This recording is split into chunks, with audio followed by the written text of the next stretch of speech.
JEE mains का exam city आ चुका है। होप आप सभी को पता होगा कि आपका कौन सा एग्ज़ाम सिटी है। ऑफ कोर्स एग्ज़ाम सेंटर कहाँ पर है और कौन सा स्लॉट है ये नहीं पता है, बट टेंटेटिवली 2 स्लॉट में एग्ज़ाम है।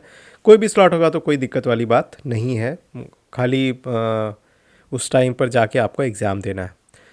इस वीडियो में हम लोग बहुत इम्पॉर्टेंट बात करने वाले हैं कि लास्ट मोमेंट पे आपने जितनी भी तैयारी करनी थी वो आपने कर लिया होगा, थोड़ा चल रहा होगा आपका रिवीजन, और जब आप एग्ज़ाम देने जाओगे सारी तैयारी के बाद तो वहाँ पर ऐसा क्या कर सकते हो जिससे काफ़ी अच्छा स्कोर एग्ज़ाम में कर सकते हो, और ऐसी क्या ट्रिक्स और ऐसे क्या हैक्स है जो आप अप्लाई करके और पेपर को बहुत अच्छे से सॉल्व कर सकते हो। ध्यान रखना, जितनी भी तैयारी आपने करी है अगर अच्छे से यूटिलाइज़ करना है तो आप पेपर कितना सॉल्व करके आते हैं, क्वेश्चन कितना सही करके आते हैं एग्ज़ाम में, वो बहुत मैटर करेगा। तो 3 घंटे जो आपको वहाँ पर बिताने हैं एग्ज़ाम हॉल के अंदर, उस 3 घंटे में आप क्या करते हो वो डिसाइड करेगा कि आपने पूरे साल में कितनी मेहनत करी है और एंड में आपने कितना रिवीजन किया है। तो कुछ ट्रिक्स मैं आपको यहाँ पर बताने वाला हूँ, कुछ ऐसे अप्रोच है, कुछ ऐसे सिस्टमैटिक अप्रोच है जो आप अगर लगाते हैं तो डेफिनेटली आपको अच्छा स्कोर करने में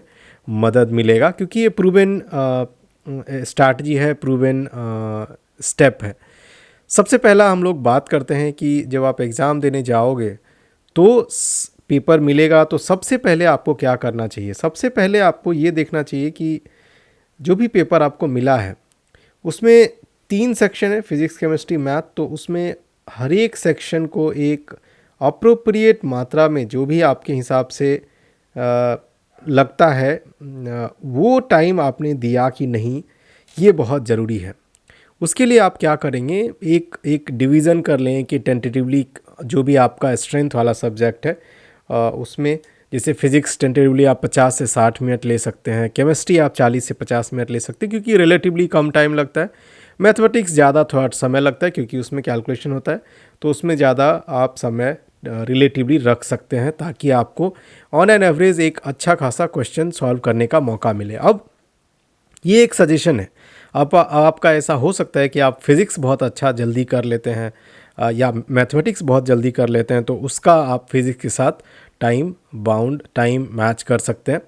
बाकी केमिस्ट्री तो चूँकि थियोरेटिकल होता है पूरी तरह से, तो उसको सॉल्व करना बहुत आसान होता है, तो उसमें ज़्यादा टाइम लेने का कोई मतलब है नहीं। तो थोड़ा ये रहेगा कि अगर आप सब्जेक्ट अच्छे से चूज़ कर लेते हैं और उसमें अगर आप बढ़िया से टाइम एलोकेशन कर देते हैं तो आपके लिए बहुत आसान हो जाता है सही क्वेश्चन को सही समय पर सही टिक करना और सही तरीके से सॉल्व करना है। नेक्स्ट पिलर पे चलते हैं, जो हमारा कोर पिलर है वो है आप अपने स्ट्रेंथ से शुरू करिए। ये बहुत ज़रूरी है। कई बार आप गलती करते हैं, बहुत सारे स्टूडेंट गलती करता है इसमें कि कोई भी जो भी सीरियल नंबर से उठा लेगा सवाल करना कि पहले जो सेक्शन है उसी से शुरू कर दिया। नहीं, जो सेक्शन आपका अच्छा है आप वहाँ से शुरू करिए और उसमें जो भी आपको लग रहा है कि सबसे बढ़िया सेक्शन है और सबसे बढ़िया क्वेश्चन है जो आसानी से हो सकता है, वो आप सबसे पहले अटेम्प्ट करिए। और जैसे ही आप वो अटेम्प्ट करते हैं, चाहे वो सेक्शन हो या क्वेश्चन हो, और वो आप सॉल्व कर लेते हो, तो आपका मोरल काफ़ी बूस्ट हो जाता है और आपका कॉन्फिडेंस भी काफ़ी बढ़िया रहता है। तो एक अच्छा मोमेंटम प्रोवाइड कर सकता है ताकि आप आगे आने वाले क्वेश्चन चाहे डिफ़िकल्ट भी हो तो वो थोड़ा सा आसान हो जाता है।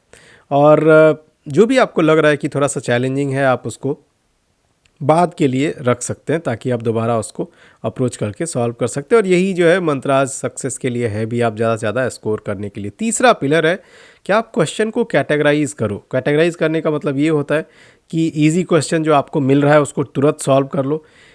मीडियम मॉडरेट टाइप का जो लग रहा है, मॉडरेटली हार्ड जो लग रहा है, वो आप थोड़ा सा इजी के बाद सॉल्व करना, और सबसे जो हार्ड जो डिफ़िकल्ट लग रहा है उसको आप स्किप करके दूसरा जब समय रहेगा तब आप उसको अप्रोच कर सकते हो। क्योंकि ध्यान रखो, अगर आपने इजी और मॉडरेट छोड़ दिया तो आप जो रेस है, जो रैंकिंग का अच्छे रैंकिंग का रेस है, उससे आप ऑलरेडी बाहर हो जाओगे। तो सबसे पहले मॉडरेट और हार्ड को आप थोड़ा मार्क करिए और उस पर टाइम वेस्ट करना थोड़ा सा कम करिए। ईजी वाले ऑलमोस्ट 100% एक्यूरेसी के साथ आपका सही होना चाहिए, फिर मॉडरेट और फिर जो है हार्ड। तो इस तरह से करेंगे तो डेफिनेटली आपको बहुत फ़ायदा होगा। अगला पिलर है, आप टाइम लिमिट का ज़रूर ध्यान रखें। बहुत सारे बच्चे ऐसे होते हैं जो टाइम को देखते ही नहीं है। आप घड़ी पहन के जाओ, आप नॉर्मल घड़ी पहन के जाओ, अगर स्मार्ट वॉच अलाउड नहीं है, क्योंकि मोस्ट ऑफ द एग्ज़ाम में स्मार्ट वॉच अलाउड नहीं होता है, तो आपको हो सकता है वहाँ पर स्मार्ट वॉच पहनने ना दिया जाए। तो नॉर्मल जो घड़ी होती है वो पहन के जाओ आप, और उससे आप समय देखो, और ज़रूर आप देखो क्योंकि वो बहुत ज़रूरी है। या अगर वॉल क्लॉक लगा हुआ है तो उससे भी आप रेफ़र कर सकते हो। जो भी इजी क्वेश्चंस है उसको आप 1 से 1.5 मिनट तक दे करके उसको आसानी से सॉल्व कर सकते हो, राइट। और टाइम लिमिट इससे आपका बहुत अच्छे से बैलेंस हो जाएगा। मॉडरेट क्वेश्चन जो है उसको आप अप टू 2 मिनट्स दे सकते हो, थोड़ा सा ज़्यादा इजी क्वेश्चन से दे सकते हो। और जो डिफ़िकल्ट है अगर वो आप कर रहे हो या न्यूमेरिकल टाइप का क्वेश्चंस कर रहे हो, तो आप समय का ज़रूर ध्यान रखो क्योंकि उसमें कैलकुलेशन होगा, और ऐसा हो सकता है कि आपको उसमें ज़्यादा समय लग जाए। कई बार लोग ईगो टाइप का प्रॉब्लम सॉल्व करते हैं कि ये मेरे से कैसे नहीं बन रहा है, और मैंने तो बहुत प्रैक्टिस करी है, साल भर पढ़ा है, और उसके चक्कर में एक क्वेश्चन में 15-15 मिनट से लेकर के आधा घंटे तक बर्बाद कर देता है, और फिर पेपर ख़त्म। उसके बाद तो कोई चांस ही नहीं है कि आप बाउंस बैक कर सकते हो, क्योंकि समय का इसमें बहुत महत्व है।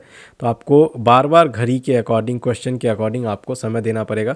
ये चीज़ ध्यान रखो, आपकी कोई भी क्वेश्चन पे कोई भी क्यों ना हो 3 मिनट से ज़्यादा नहीं देना है। अगर 3 मिनट से ज़्यादा में नहीं हो रहा है तो आप छोड़ो उसको, आगे बढ़ो अगर आपने उस क्वेश्चन को अटेम्प्ट कर लिया। अगला पिलर है utilize the mark for review feature. जो भी मार्क फॉर रिव्यू वाले फीचर है वो आपके लिए ही दिया गया है, वो आप यूटिलाइज़ करिए।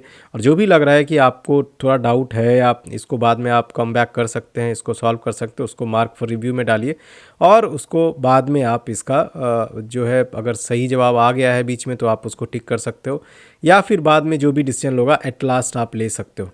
तो जब आपको लगेगा कि नहीं समय है बचा हुआ और सारे क्वेश्चंस आपने इजी वाले कर लिए हैं, मॉडरेट वाले कर लिए हैं, तो आप उसको मार्क फॉर रिव्यू वाले को रिविजिट करके दोबारा से करेक्ट कर सकते हैं, और ये आपको डेफिनेटली बहुत फ़ायदा करेगा। अगला पिलर की तरफ चलते हैं, वो है कि कोई भी गेस वर्क जेईई मेंस में तो आप बिल्कुल भी कोशिश मत करो। जब सारा कुछ हो जाए फिर भी टाइम बचा हुआ है, तो आपको लग रहा है कि नहीं नहीं थोड़ा थोड़ा 50-50 है, ऑप्शन एलिमिनेशन मेथड वगैरह है, एलिमिनेशन मेथड वगैरह का यूज़ करके आप थोड़ा कर सकते हो, बट डायरेक्टली आप अवॉइड करना गेस वर्क। क्योंकि होगा क्या कि बहुत बार आदत ख़राब लग जाने से ना मल्टीपल चॉइस क्वेश्चंस में जनरली जो होता है ब्लाइंड गेसिंग हो जाती है, और वहाँ पर फिर ऐसा होता है कि नेगेटिव मार्किंग के चांसेस बढ़ जाता है, क्योंकि जैसे ही आप ब्लाइंड गेस करेंगे और गलत होगा तो आपका नेगेटिव मार्किंग होएगा ही होएगा।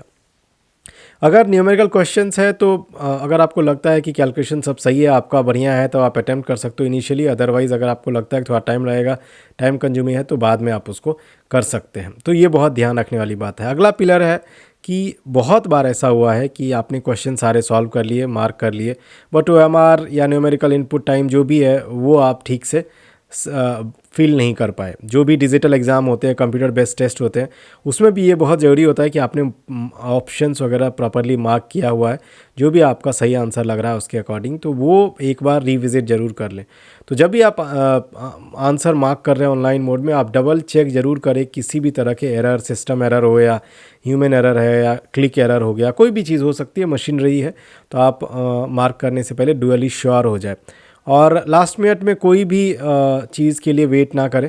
जो भी आपको सही लग रहा है आप उसको ये करें और पुट करें और आंसर निकाल के, खास करके न्यूमेरिकल क्वेश्चंस को इस तरह से आप सॉल्व कर सकते हैं। अगला पिलर है कि जो भी आपके पास घड़ी है या वॉल क्लॉक लगा हुआ वहाँ पर, तो उसका ज़रूर ध्यान रखें, क्योंकि अगर आप समय को नहीं देखेंगे तो डेफिनेटली कोई भी सेक्शन कंप्लीट करने में डिफ़िकल्ट होगा। और कोई भी सेक्शन कंप्लीट कितने समय में हो रहा है, और जो भी आपने स्ट्रैटेजी शुरू में बनाया, हमने पहला पिलर की बात करा था, तो उसके अकॉर्डिंग अगर आप नहीं जा रहे हो तो थोड़ा सा उसको आपको ध्यान में रखना चाहिए, ताकि जब आप घड़ी को देखोगे तो उससे आपको पता चलेगा कि मैंने इस सेक्शन को इतना समय दिया है, और वो जो है आपको ट्रैक पे रखेगा। तो कम से कम 10-15 मिनट लास्ट में तो डेफिनेटली आपको क्वेश्चन को रिविजिट करने के लिए रखना चाहिए, और आंसर को वेरीफाई करने के लिए कि आपने जो भी फिल किया है वो आपके अकॉर्डिंग जो सही था वो है कि नहीं है। कई बार होता है कि आप ऑप्शन ए मारने वाले थे, ऑप्शन सी मार के आ गए, और उसकी वजह से आपका आंसर गलत हो जाता है। तो ये सब छोटी छोटी चीज़ें आपको ध्यान रखना है। अगला पिलर है कि आपको जो भी कंपोज़र है वो मेंटेन करके रहना है। कहने का मतलब ये है कि अगर आप किसी क्वेश्चन में आप स्टक कर गए और आपको लग रहा है नहीं हो रहा है, तो ईगो पे नहीं लेना है, राइट। आपको काम और कंपोज रहना है, ताकि किसी भी तरह का अननेसेसरी स्ट्रेस आपके ऊपर ना आए, ताकि आगे का जो क्वेश्चन है वो आप बहुत आसानी से सॉल्व कर पाए। ठीक है। तो जो भी क्वेश्चन में ज़्यादा टाइम लग रहा है उसको आप पार्क करिए और स्किप करिए, आगे बढ़िए और फिर अगला क्वेश्चन सॉल्व करिए। तो बिल्कुल आपको थोड़ा सा अगर ऐसा सिचुएशन आ भी जाता है तो आराम से एक हैवी डीप ब्रेथ ले सकते हैं और एकदम काम फोकस होकर के आप सवाल सॉल्व कर सकते हैं। अल्टीमेटली आपको अब ईगो पे लेना नहीं है, क्वेश्चन चाहे बने या ना बने, आपको अल्टीमेटली पेपर को अच्छे से सॉल्व करना है, ये आपका ऑब्जेक्टिव रहना चाहिए। अगला पिलर सबसे ज़्यादा ज़रूरी है कि एग्ज़ाम सिमुलेशंस जो होता है वो आप एग्ज़ाम सिमुलेशंस आप ज़रूर करें। उसका मतलब ये होता है कि जिस भी दिन, चाहे वो मॉर्निंग शिफ्ट में है या इवनिंग शिफ्ट में है, आप दोनों में एग्ज़ाम प्रैक्टिस कर सकते हैं कि आपका एफिशिएंसी, ताकि एग्ज़ाम के टाइम पे एग्जैक्ट टाइम जो है जैसे 9 से 12 और 2 से 5 है, जो भी 3 से 6 है, आप उसमें आराम से बैठिए, उसी में मॉक टेस्ट लीजिए दीजिए, ताकि एग्जैक्ट जो एग्ज़ाम कंडीशंस है उसको आपको रेप्लिकेट करने में मदद मिलेगा और आपको बेटर अंडरस्टैंडिंग होगी। तो जब आप ये करेंगे तो उससे आपको मल्टीपल फ़ायदे होंगे। जैसे एक फ़ायदा तो ये होगा कि आप टाइम मैनेजमेंट को अच्छे से रिफ़ाइन कर पाएंगे अगर आप टेस्ट सीरीज़ उसी समय देते हैं जिस समय एग्ज़ाम का स्लॉट है, चाहे वो मॉर्निंग में हो या इवनिंग हो, तो आपको वो फ़ायदा करेगा। दूसरा ये है कि 3 घंटे के अंदर जो पेपर कंप्लीट का एक अपना एक प्रोसीजर, ये प्रेशर रहता है कि नहीं 3 घंटे के अंदर कंप्लीट करना है, वो आप बिल्कुल ही अच्छे से मेमोराइज़ कर लोगे और फेमराइज़ हो जाओगे आप, ताकि उस समय आपको लगेगा कि अच्छा ये तो 3 घंटे के अंदर ही बहुत आसानी से हो गया। तो ये एक टेंटेटिव टाइम प्लान है जो आप डेफिनेटली उस समय फॉलो कर सकते हैं। एग्ज़ाम के अंदर कोई होलिस्टिक अप्रोच नहीं है, बट एक टेंटेटिव है। आप चाहो तो आप अपना भी बना सकते हो इस तरह का कि 0 to 10 फर्स्ट 10 मिनट्स में आपको सारे क्वेश्चंस का क्विक ओवरव्यू लेना है। आप इसको कम भी कर सकते हो, 2 मिनट 4 मिनट, जितना भी 0 to 10 के बीच में लगता है अकॉर्डिंगली, और सारे क्वेश्चन को आप देख लोगे तो पूरा आइडिया लग जाएगा कि कौन सा पेपर कौन सा क्वेश्चन कैसा है नहीं है। उसके बाद फर्स्ट 10 मिनट से 1 घंटे तक आप जितने भी जो बढ़िया सेक्शन है, जो आपका सबसे अच्छा सेक्शन रहा है, उसको आप बिल्कुल अटेम्प्ट कर सकते हैं ताकि 1 घंटे के अंदर ख़त्म कर लो। और दूसरा जो 50 मिनट है उसमें आप सेकंड सेक्शन जो आपका सेकंड बेस्ट है सब्जेक्ट, उसमें जा सकते हो। और तीसरा जो 1 घंटा है वो जनरली मैथ या किसी ऐसे सेक्शन में जो आपका थर्ड प्रेफरेंस है सेक्शन के अंदर। और लास्ट के जो 10 मिनट है उसमें आप जो भी रिव्यू मार्क फॉर रिव्यू वाले क्वेश्चन है उसको आप दोबारा अटेम्प्ट कर सकते हो ताकि उसको भी सही कर पाओ। तो ये एक अप्रोच अगर आप सिस्टमैटिकली फॉलो करते हो तो डेफिनेटली आपको बहुत फ़ायदा होने वाला है और आप जो है आसानी से 200 का स्कोर कर सकते हो। देखो 300 का एग्ज़ाम है, राइट, और इस बार पैटर्न भी थोड़ा सा अलग है क्योंकि पहले जो होता था वो ऑप्शनल क्वेश्चंस मिलते थे, बट अब आपके पास ऑप्शनल क्वेश्चंस नहीं है और उसमें आपको जो भी मिलेगा उसको सॉल्व करना है।